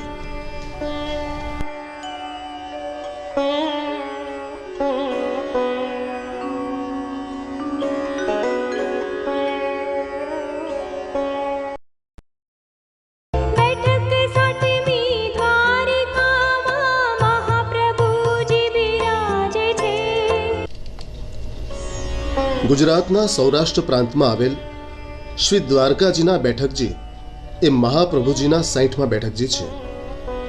જામનગર અને ઓખા વચ્ચે દ્વારકા સ્ટેશન આવે છે. ગોમતી નદીના કિનારે કુંડ પાસે આ બેઠકજી આવેલા છે. આવો દ્વારિકાપુરીના દર્શન કરીએ. ભગવાન શ્રી કૃષ્ણની આ રાજધાની હતી અને કર્મભૂમિ પણ હતી. અહીં શ્રી રણછોડરાયજીનું મંદિર આવેલું છે. આ દ્વારકાનું મુખ્ય મંદિર છે. એને દ્વારિકાધીશનું મંદિર પણ કહેવાય છે. ગોમતીની બાજુએથી 56 પગથિયાં ચડવાથી મંદિર આવે છે. આ મંદિરની ચારે બાજુએ દ્વાર આવેલા છે. મંદિર 7 માળવાળું છે અને શિખરથી યુક્ત છે. મંદિરના શિખર પર ધજા લહેરાય છે. આ ધજા દુનિયાની સૌથી મોટી ધજા છે. મંદિર પર ધજા ચડાવવામાં આવે છે ત્યારે મોટો ઉત્સવ થાય છે. યાત્રા કરતા કરતા જ્યારે દ્વારિકા નગરીમાં આપ પધાર્યા ત્યારે દર્શન કરવા માટે દ્વારિકાધીશજીના મંદિરમાં પધાર્યા હતા. ત્યારે દ્વારિકાધીશ પ્રભુ આપને સામા મળ્યા. તેઓએ આપને આજ્ઞા કરી કે આપ મને સેવા અને શૃંગાર કરી ભોગ ધરાવો. તેથી આપ શ્રીએ આજ્ઞા કરવાથી કૃષ્ણદાસ મેઘાને સામગ્રી તૈયાર કરી. આપે સેવા શૃંગાર કર્યા અને મુખિયા શ્રી ગોવિંદદાસે સામગ્રી પ્રભુને ધરાવી. આવા અલૌકિક દર્શન ત્યાંના લોકોને થતા તે સૌ ખૂબ જ પ્રસન્ન થયા. ત્યાર પછી દ્વારકાધીશ પ્રભુની ઈચ્છા પ્રમાણે આપે અહીં ચતુર્માસ બિરાજી ભાગવતનું પારાયણ કર્યું. શ્રી દ્વારિકાધીશ પ્રભુ તેમના મુખિયા શ્રી ગોવિંદદાસજી સહિત અનેક લોકો ભાગવત પારાયણનું શ્રવણ કરવા આવતા.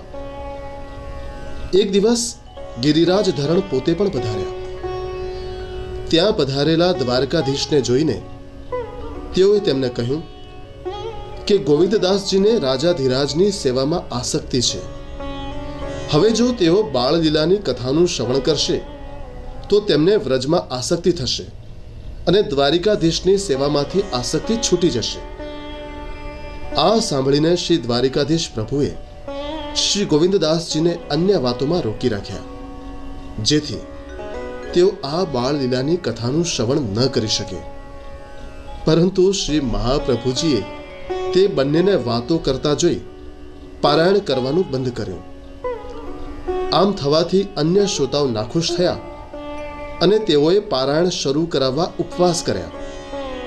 ત્યારે શ્રી દ્વારિકાધીશ પ્રભુએ કહ્યું, આમાં શ્રોતાઓનો કે શ્રી ગોવિંદદાસજીનો કોઈનો દોષ નથી, પરંતુ શ્રી ગોવિંદદાસજીને આ કથા સંભળવાનો અધિકાર નથી. તેથી મેં તેમને અન્ય વાતોમાં રોકી રાખ્યા હતા. આપ બીજા સૌને કથાનું શ્રવણ કરાવો. ફરી શ્રી મહાપ્રભુજીએ પારાયણ શરૂ કર્યું. કથા શ્રવણ કરી લોકો ખૂબ જ પ્રસન્ન થયા.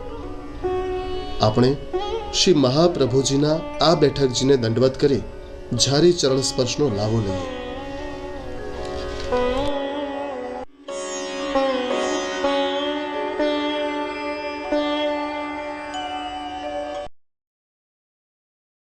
बैठक 61वीं गोपी तलाव पर महाप्रभुजी बिराजे छे. ગુજરાતના સૌરાષ્ટ્ર પ્રાંતમાં આવેલ શ્રી ગોપી તલૈયાની બેઠક એ મહાપ્રભુજીની 61મી બેઠક છે. દ્વારકાથી 2 કિલોમીટર દૂર ગોપી તલૈયા ગામમાં પીપળના વૃક્ષ નીચે આ બેઠક આવેલી છે. આ ગામમાં આવેલ તળાવનું નામ પણ ગોપી તળાવ છે. તળાવના નામ ઉપરથી જ ગામનું નામ પડેલું છે, ગોપી તળાવ. જ્યારે આપ શ્રી અહીં પધાર્યા ત્યારે પીપળના વૃક્ષ નીચે આપ બિરાજમાન થયા હતા. શ્રી મહાપ્રભુજી અહીં બિરાજતા હતા ત્યારે એકવાર કૃષ્ણદાસ મેઘને પૂછ્યું, કૃપાનાથ, આ તળાવનું નામ ગોપી તળાવ કેમ હશે? ત્યારે શ્રી મહાપ્રભુજીએ તેનું મહાત્મ્ય સમજાવ્યું હતું. દ્વારિકા લીલા વખતે એક સમયે શ્રી દ્વારિકાધીશ પ્રભુએ પોતાના પટ્ટરાણી શ્રી રૂકમણી આગળ ગોપીજનોની બહુ પ્રશંસા કરી. ત્યારે રૂકમણીજીને આ ન ગમ્યું. પ્રભુ, હું આપની આટલી બધી સેવા કરું છું, છતાં આપ મારા કરતા એમના વખાણ વધુ કેમ કરો છો? ભગવાને કહ્યું, જ્યારે મેં શરદ પૂર્ણિમાની રાત્રિએ વેણુનાદ કર્યો ત્યારે તે ગોપીજનો લૌકિક વૈદિક મર્યાદા ત્યજીને ત્યાં દોડી આવ્યા હતા. શું તમે તેમ કરી શકો ખરા? રૂકમણીજીએ કહ્યું, અમે પણ એમ કરીએ. એક દિવસ રાત્રે શ્રી દ્વારિકાધીશ પ્રભુએ અહીં ગોપી તળાવ પર પધારી વેણુનાદ કર્યો. ત્યારે રૂકમણીજી વગેરે 16,000 રાણીઓ બહાર દોડી આવ્યા. પણ રાગ મંદિરના દ્વાર પર તેમણે ઉગ્રસેન સહિત વડીલ યાદવોને જોયા. એટલે શરમાઈને લોકલાજથી ડરીને પોતાના મહેલમાં પાછા ચાલ્યા ગયા. જ્યારે હજારો માઇલ દૂરથી ગોપીજનોએ વેણુનાદ સાંભળ્યો એટલે તેઓ ત્યાં દોડી આવ્યા. પ્રભુએ ત્યાં ગોપીજનો સાથે રાસ કર્યો, તેથી તેનું નામ ગોપી તળાવ પડ્યું છે. અહીં બિરાજતા શ્રી વલ્લભને આપણે સદૈન્ય દંડવત કરીએ અને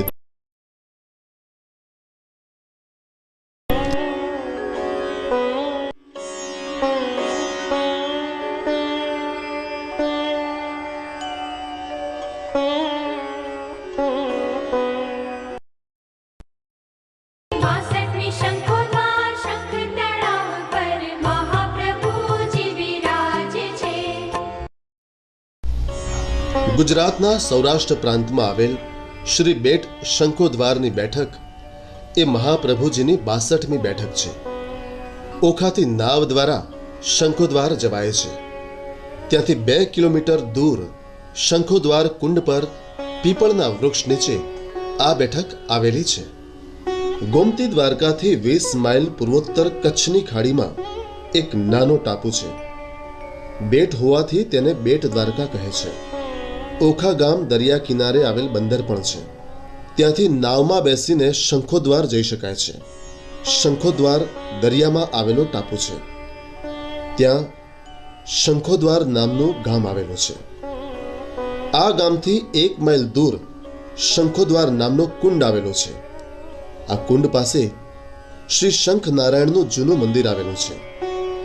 અહીં ભગવાન શ્રી કૃષ્ણે શંખાસુર નામના દૈત્યનો વધ કર્યો હતો.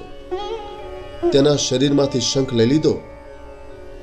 તે શંખ ઘણા વર્ષો પછી એ કુંડમાંથી પ્રગટ થયો હતો. શંખાસુર દૈત્યને મારી ભગવાને તેનો મોક્ષ કર્યો હોવાથી શંખોદ્વાર નામથી તે ઓળખાય છે. શ્રી મહાપ્રભુજી પોતાના સેવકો સાથે શ્રી શંખોદ્વાર તીર્થમાં પધાર્યા ત્યારે શંખોદ્વાર કુંડ પર આવેલા એક પીપળાના વૃક્ષ નીચે બિરાજ્યા હતા.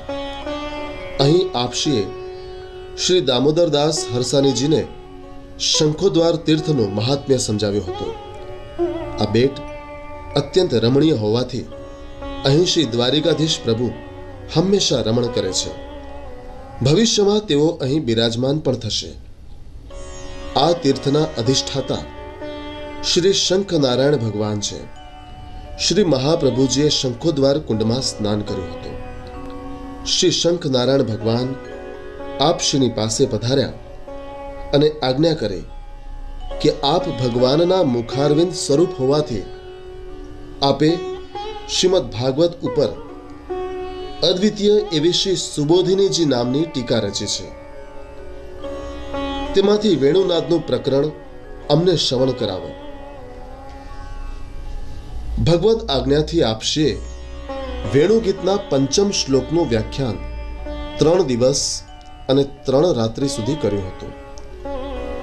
તેમાં એટલો બધો અલૌકિક આનંદ આવ્યો હતો કે સૌ પોતાના દેહનું ભાન ભૂલી ગયા.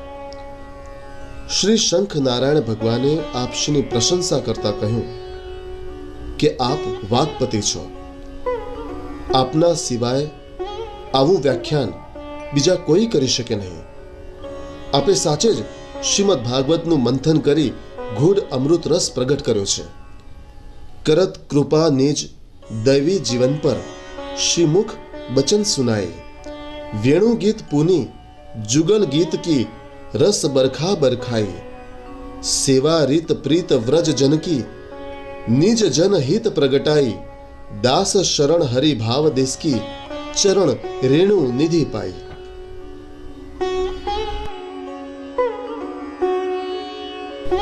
આપણે શ્રી મહાપ્રભુજીના આ બેઠકજીને ભાવથી દંડવત કરી જારી ચરણ સ્પર્શનો લાવો લઈએ.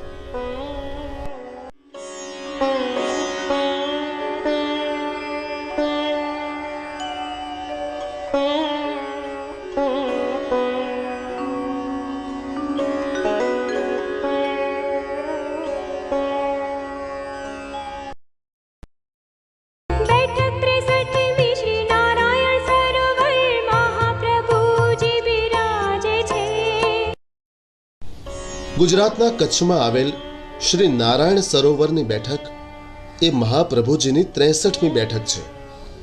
ભુજથી બસ દ્વારા નારાયણ સરોવર જવાય છે. ત્યાં આ બેઠક આવેલી છે. આ નારાયણ સરોવર છે એ પ્રાચીન તીર્થ છે. ભુજથી 80 માઇલ દૂર આવેલું છે. અહીં આદિનારાયણ, લક્ષ્મીનારાયણ, ગોવર્ધનનાથજી, ત્રિકમજી વગેરેના જોવાલાયક મંદિરો છે. શ્રી મહાપ્રભુજીના બેઠકજીથી 2 માઇલ દૂર કોટેશ્વર મહાદેવનું સ્થાન છે. શ્રી મહાપ્રભુજીના બેઠકજી માર્કંડેય ઋષિના આશ્રમ પાસે આવેલા છે. શ્રી મહાપ્રભુજીએ અહીં શ્રીમદ ભાગવતનો પ્રારંભ કર્યો ત્યારે ત્યાં બિરાજતા શ્રી કોટેશ્વર મહાદેવ પધાર્યા. તેમને એક આસન પર પધરાવ્યા. તેઓ નિત્ય કથા સાંભળવા પધારતા. એમનો એક કૃપાપાત્ર સેવક દરરોજ મહાદેવજીના સાક્ષાત દર્શન કરીને ભોજન કરતો. તેને સાંજ સુધી દર્શન ન થતા સાંજે મહાદેવજીને પૂછ્યું, તમે ક્યાં પધાર્યા હતા?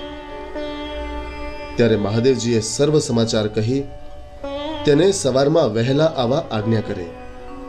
આ બેઠકજીમાં બિરાજતા શ્રી મહાપ્રભુજીના અલૌકિક સ્વરૂપને આપણે સદૈન્ય ભાવપૂર્ણ દંડવત કરીએ. ઝારી ચરણ સ્પર્શનો દિવ્ય લાહો પણ લઈએ. 64મી જૂનાગઢ રેવતી કુંડ પર મહાપ્રભુજી બિરાજે છે. ગુજરાતના સૌરાષ્ટ્ર પ્રાંતમાં આવેલ જૂનાગઢની બેઠક એ મહાપ્રભુજીની 64મી બેઠક છે. ગામથી પૂર્વમાં 3 કિલોમીટર દૂર દામોદર કુંડ અને રેવતી કુંડ વચ્ચે આ બેઠક આવેલી છે. આપ જ્યારે જૂનાગઢ પધાર્યા ત્યારે ગામથી 3 કિલોમીટર દૂર રેવતી કુંડ ઉપર પીપળાના વૃક્ષ નીચે બિરાજ્યા હતા. અહીં રેવતાચલ પર્વત બ્રાહ્મણનું રૂપ લઈને આપની પાસે આવી દંડવત પ્રણામ કરી વિનંતી કરતા કહ્યું કે આપ શ્રીનું પ્રાગટ્ય તો તીર્થોને સનાથ કરવા થયેલું છે, તેથી મને પણ સનાથ કરો. આપ શ્રીએ કહ્યું, તમારા માટે જ અહીં પધાર્યો છું. પછી આપ શ્રી પર્વતની એક શિલા પર બિરાજ્યા. આ વખતે આ શિલા માખણ જેવી થઈ ગઈ અને આપ શ્રીના ચરણારવિંદ તેના ઉપર ઉપસી આવ્યા. તેના દર્શન કરી આ બ્રાહ્મણ સ્વરૂપે આવેલ ગિરનાર પર્વતને ખૂબ જ આનંદ થયો. શ્રી દામોદર લાલજીનું પ્રાગટ્ય દામોદર કુંડમાંથી જ થયું હતું, જે હાલ જૂનાગઢમાં મોટી હવેલીમાં બિરાજે છે. આપણે શ્રી મહાપ્રભુજીના આ બેઠકજીને ભાવથી દંડવત કરી ઝારી ચરણ સ્પર્શનો લાવો લઈએ.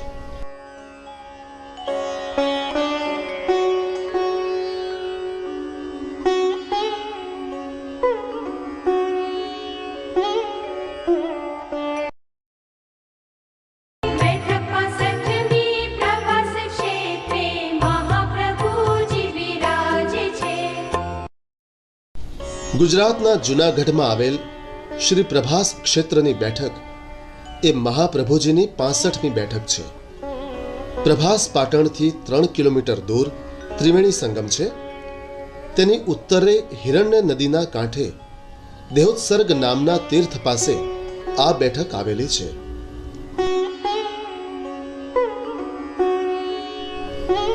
આપણે પ્રભાસ પાટણમાં આવેલા સોમનાથના દરિયાના દર્શન કરીએ. આ તીર્થ ક્ષેત્રમાં હિરણ્યા, સરસ્વતી અને કપિલા નદીઓ સમુદ્રમાં મળે છે. આ કારણે આ સ્થાનને રાંચી ત્રિવેણી કહેવામાં આવે છે. આ દરિયા કિનારે આવેલા પ્રભાસ પાટણ ક્ષેત્રમાં ભગવાન શંકરનું ભવ્ય સોમનાથ મંદિર આવેલું છે. દક્ષ પ્રજાપતિની 27 કન્યાઓના લગ્ન ચંદ્રમા સાથે થયા હતા, પરંતુ ચંદ્રમાને તેમાંની માત્ર રોહિણી પર જ પ્રેમ હતો. આ પક્ષપાતને કારણે દક્ષે ચંદ્રમાને ક્ષય પામવાનો શ્રાપ આપ્યો હતો. ચંદ્રમાએ પ્રભાસ ક્ષેત્રમાં સોમનાથની આરાધના કરી શ્રાપથી મુક્તિ મેળવી હતી. શ્રી મહાપ્રભુજી અહીં પ્રભાસ પાટણ ક્ષેત્રમાં પધાર્યા ત્યારે એક પીપળાના વૃક્ષ નીચે ગુફામાં બિરાજ્યા હતા. આ તીર્થ ક્ષેત્રમાં બિરાજતા સોમનાથ ભગવાન શ્રી મહાપ્રભુજીના દર્શન કરવા પધાર્યા હતા. શ્રી મહાપ્રભુજીને પોતાના ધામમાં પધારેલા જોઈને તેઓએ અત્યંત આનંદ વ્યક્ત કર્યો. શ્રી સોમનાથ ભગવાને શ્રી મહાપ્રભુજીને એમની અલૌકિક વાણી શ્રવણ કરાવવા વિનંતી કરી. શ્રી મહાપ્રભુજીએ અહીં ત્રિવેણી સંગમમાં સ્નાન કરી નિત્ય નિયમથી પરવારી શ્રીમદ ભાગવત સપ્તાહનો પ્રારંભ કર્યો અને તેનું શ્રવણ કરવા અહીંના તીર્થપતિ શ્રી સોમનાથ મહાદેવજી દરરોજ પધારવા લાગ્યા. પોતે એક સ્થાન પર બિરાજી તન્મય બની અને શ્રી મહાપ્રભુજીની વાણીનું શ્રવણ કરતા. કથા પૂર્ણ થયા પછી પોતાના મંદિરે પાછા પધારતા. તેમનો એક કૃપાપાત્ર સેવક હતો. તેને દરરોજ શ્રી મહાદેવજી પ્રત્યક્ષ દર્શન આપતા. દર્શન કર્યા પછી જ ભોજન કરવાનો તેનો નિયમ હતો. ભાગવત કથાના પ્રથમ દિવસે તેને મંદિરમાં દર્શન ન થતા તે શ્રી મહાદેવજીની રાહ જોતો 3 પ્રહર સુધી મંદિરમાં બેસી રહ્યો. જ્યારે શ્રી મહાદેવજી પાછા પધાર્યા અને તેને દર્શન થયા ત્યારે તેણે પૂછ્યું કે આપ ક્યાં પધાર્યા હતા? શ્રી મહાદેવજીએ કહ્યું કે શ્રી વલ્લભાચાર્યજી અહીં પધાર્યા છે. તેમની કથા સાંભળવા હું ગયો હતો અને હવે દરરોજ જઈશ. તે સેવકે કહ્યું મને પણ તેમના દર્શન કરાવો. શ્રી મહાદેવજીએ તેને આજ્ઞા કરી. તું દેહોત્સર્ગ તીર્થ જા. ત્યાં ગુફામાં શ્રી મહાપ્રભુજી બિરાજે છે. એમના દર્શન કરી એમને શરણે જજે. તે ભક્ત શ્રી મહાપ્રભુજી પાસે આવ્યો. દર્શન કરી સાષ્ટાંગ દંડવત પ્રણામ કર્યા. વિનંતી કરી, મહારાજ કૃપા કરી મને શરણે લો. આપશ્રીએ પૂછ્યું, તમે તો મહાદેવજીના કૃપાપાત્ર સેવક છો, પછી મારા શરણે આવવાનું પ્રયોજન શું? ત્યારે તેણે કહ્યું, મહારાજ મને શ્રી મહાદેવજીએ જ આપની પાસે મોકલ્યો છે. તેને નામ મંત્ર આપી તુલસી માળા આપી વૈષ્ણવ બનાવ્યો. આપણે શ્રી મહાપ્રભુજીના આ બેઠકજીને ભાવથી દંડવત કરી જારી ચરણ સ્પર્શનો લાવો લઈએ.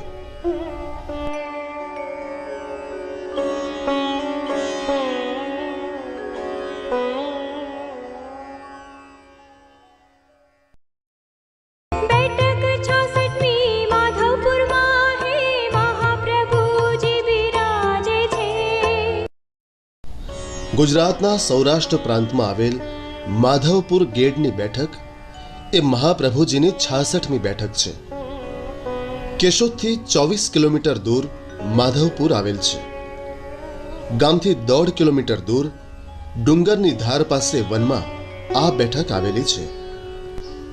ચોરવાડ અને માંગરોળથી માધવપુર જઈ શકાય છે. વન પ્રદેશમાં દરિયાથી થોડીક દૂર શ્રી મહાપ્રભુજીના બેઠકજી આવેલા છે. અહીં પ્રાકૃતિક સુંદરતા 16 કળાએ ખીલી ઉઠી હોય એવું લાગે છે. વાતાવરણ ખૂબ શાંત અને ચિંતન પ્રેરક છે. શ્રી મહાપ્રભુજી અહીં પધાર્યા ત્યારે આપે શ્રી દામોદરદાસ હરસાનીજીને આજ્ઞા કરી. આ એ જ સ્થળ છે જ્યાં રૂકમણી હરણ કરી ભગવાન શ્રી કૃષ્ણએ શ્રી રૂકમણીજી સાથે લગ્ન કર્યા હતા. લગ્ન બાદ આ જ કુંડમાં બંને ભગવત સ્વરૂપોએ સજોડે સ્નાન કર્યું હતું. તે પવિત્ર થયેલ જલમાં ઉપસ્થિત થયેલ સર્વ મુનિઓએ પણ સ્નાન કર્યું હતું. માટે આપણે અહીં મુકામ કરીશું અને શ્રીમદ ભાગવત પારાયણ કરીશું. આપ શ્રી ત્યાં બિરાજ્યા ત્યારે શ્રી માધવરાયજી ભગવાન ત્યાં પધાર્યા અને પોતાનો સેવા પ્રકાર સારી રીતે ચાલુ કરાવવા વિનંતી કરી. એક બ્રાહ્મણ દરરોજ 1 લોટો જળ રેડી જતો. શ્રી મહાપ્રભુજીએ તેને સુંદર સેવા પ્રકાર શીખવ્યો. પોતાના સેવક દ્વારા નાનું સુંદર મંદિર બનાવ્યું. તેમાં પ્રભુને પાઠ પધરાવ્યા. ધોતી ઉપરણા અને પાદનો શૃંગાર કર્યો. સામગ્રી સિદ્ધ કરીને ભોગ ધર્યો. પછી બ્રાહ્મણને એ પ્રમાણે સેવા કરવા આજ્ઞા કરી. શ્રીમદ ભાગવત પારાયણ કરો. માધવરાયજી ભગવાન દરરોજ એનું શ્રવણ કરવા આવતા. અહીં બિરાજતા શ્રી મહાપ્રભુજીને આપણે દંડવત પ્રણામ કરીએ, જારી ચરણ સ્પર્શનો લાવો લઈએ. કરત કૃપા નિજ દૈવી જીવન પર, શ્રીમુખ બચન સુનાઈ, વેણુ ગીત પુની જુગલ ગીત કી, રસ બરખા બરખાઈ, સેવા રીત પ્રીત વ્રજ જન કી, નિજ જન હિત પ્રગટાઈ, દાસ શરણ હરિ ભાવ દિસકી, શરણ. बैठक 67મી ગુપ્ત પ્રયાગમાં મહાપ્રભુજી બિરાજે છે. ગુજરાતના સૌરાષ્ટ્ર પ્રાંતમાં આવેલ શ્રી ગુપ્ત પ્રયાગની બેઠક એ મહાપ્રભુજીની 67મી બેઠક છે. જૂનાગઢના દેલવાડા ગામથી 3 કિલોમીટર દૂર ગુપ્ત પ્રયાગ આવેલ છે. કુંડ પર પીપળના વૃક્ષ નીચે આ બેઠક આવેલી છે. ગુપ્ત પ્રયાગનું સ્કંદ પુરાણમાં ખૂબ જ મહાત્મ્ય બતાવવામાં આવ્યું છે. અહીં ભગવાન માધવનું મંદિર છે, ગાલેશ્વર મહાદેવનું મંદિર, સિદ્ધેશ્વર, કંદર્વેશ્વર, પુરગેશ્વર અને ઉત્તરેશ્વર મહાદેવનું મંદિર છે. તુલસીજીનું પ્રાચીન મંદિર અને તેની બરાબર જોડે બલદેવજીનું મંદિર પણ છે.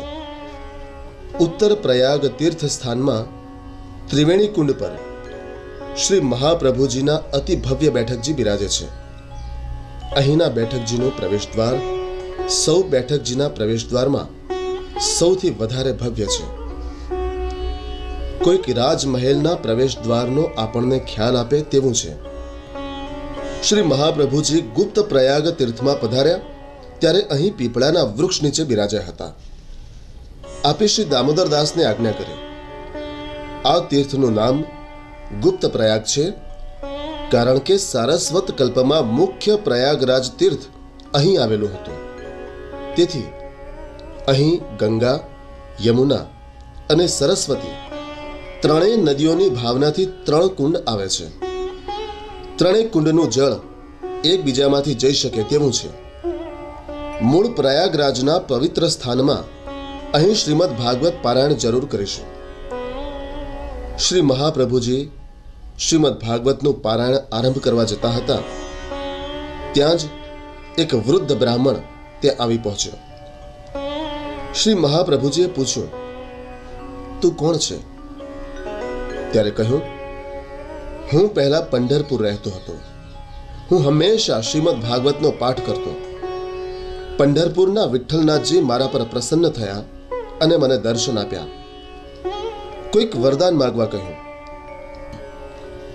મેં વરદાનના સ્વરૂપે 10મા સ્કંધમાં જે વ્રજલીલાનું ચરિત્ર આવે છે તેના ચર્મ ચક્ષુથી દર્શન કરાવવા માટે પ્રાર્થના કરી. ત્યારે આપે આજ્ઞા કરી, તારું આ વચન પરિપૂર્ણ કરવાની શક્તિ મારી પાસે નથી.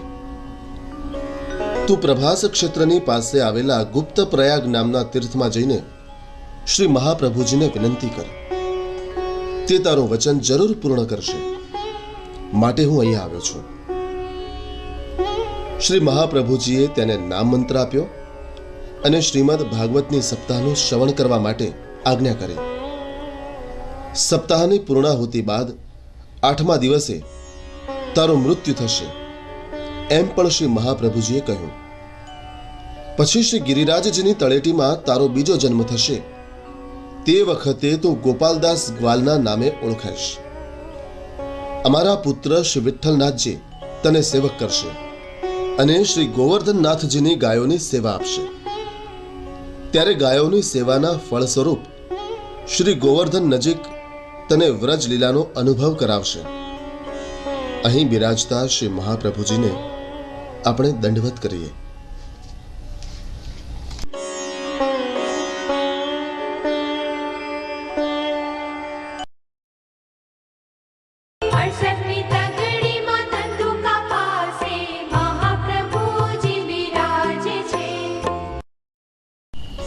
ગુજરાતના ધંધુકા પાસે આવેલ શ્રી તગડીની બેઠક એ મહાપ્રભુજીની 68મી બેઠક છે.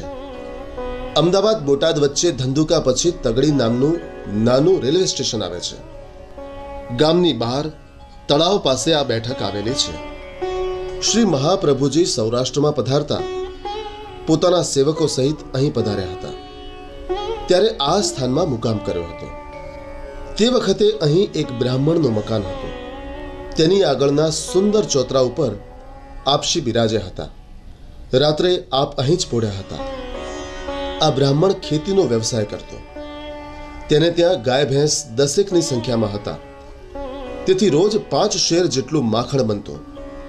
તેનું ઘી બનાવી તે વેચતો. દરરોજ તેની પત્ની વહેલી સવારે માખણ બનાવી દૂર આવેલા કૂએ પાણી ભરવા જતી. શ્રી મહાપ્રભુજી પોઢ્યા હતા તે દિવસે પણ દરરોજની જેમ તે માખણ વલોવી પાણી ભરવા ગઈ. તેને પાછા આવતા મોડું થયું. તેને 2 પુત્રો હતા. મોટો 7 વર્ષનો અને નાનો 5 વર્ષનો. બંને પુત્રો જાગી ગયા, ભૂખ્યા થયેલા.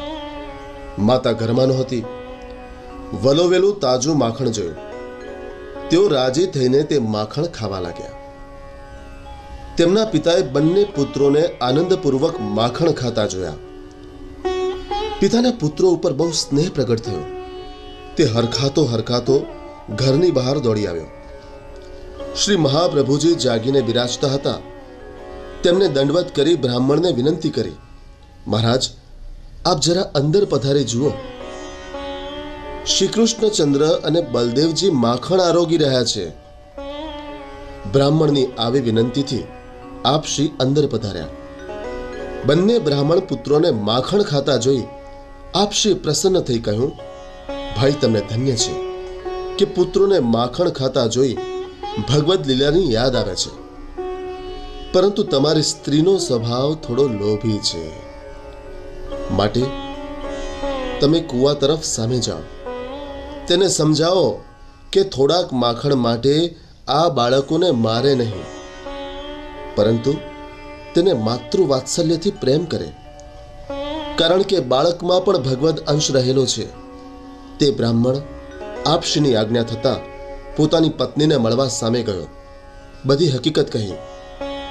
તેણે એમ પણ કહ્યું, આજે આપણા ધનભાગ્ય છે કે આપણા આંગણે સાક્ષાત ઈશ્વર સ્વરૂપ શ્રી મહાપ્રભુજી બિરાજ્યા છે. તેની કૃપાથી જ મને આવા દર્શન થયા છે. આપણો ભાગ્યોદય થયો છે. માટે તું પ્રસન્ન ચિત્ત રાખજે. પત્ની અને પતિ બંને ઘેર આવ્યા. બંને શ્રી મહાપ્રભુજીને દંડવત કર્યા. શ્રી મહાપ્રભુજીના દર્શનથી તે લોભી સ્ત્રીનો સ્વભાવ પણ બદલાઈ ગયો. શ્રી મહાપ્રભુજીના આ બેઠકજીને આપણે દંડવત કરીએ.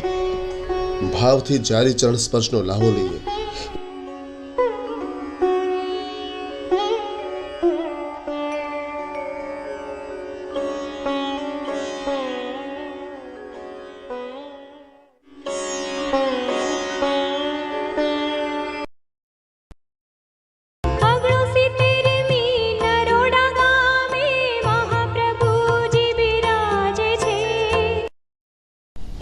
ગુજરાતના અમદાવાદ પાસે આવેલ શ્રી નરોડાની બેઠક એ મહાપ્રભુજીની 69મી બેઠક છે. અમદાવાદથી 9 કિલોમીટર દૂર નરોડા ગામમાં આ બેઠક આવેલી છે. નરોડા અમદાવાદનું પરું છે. અમદાવાદ પ્રાંતિજ રેલવે લાઇન ઉપર નરોડા રેલવે સ્ટેશન પણ આવે છે. અહીં શ્રી મહાપ્રભુજી અને શ્રી ગુસાઈજીના બેઠકજી સાથે બિરાજે છે.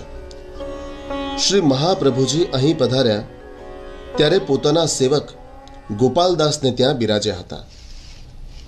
અહીં શ્રી મહાપ્રભુજીએ શ્રીમદ ભાગવત સપ્તાહ કરી અલૌકિક આનંદ આપ્યો હતો. પછી ગોપાલદાસને સ્વરૂપાનંદનો અનુભવ પણ કરાવ્યો હતો.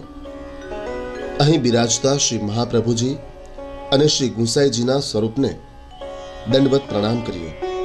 જારી ચરણ સ્પર્શનો લાભો લઈએ.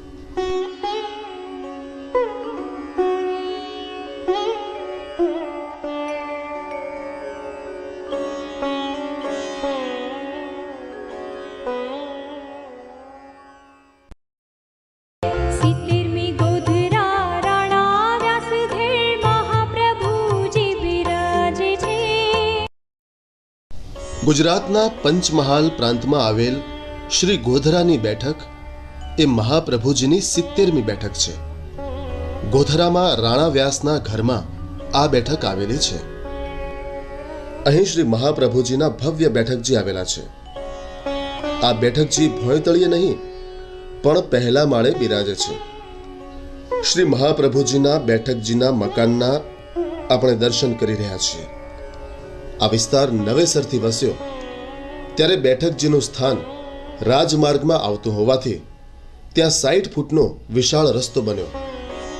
બેઠકજીનું સ્થાન ફરીથી પ્રાપ્ત કરવા વૈષ્ણવોએ અથાગ પ્રયત્ન કર્યો.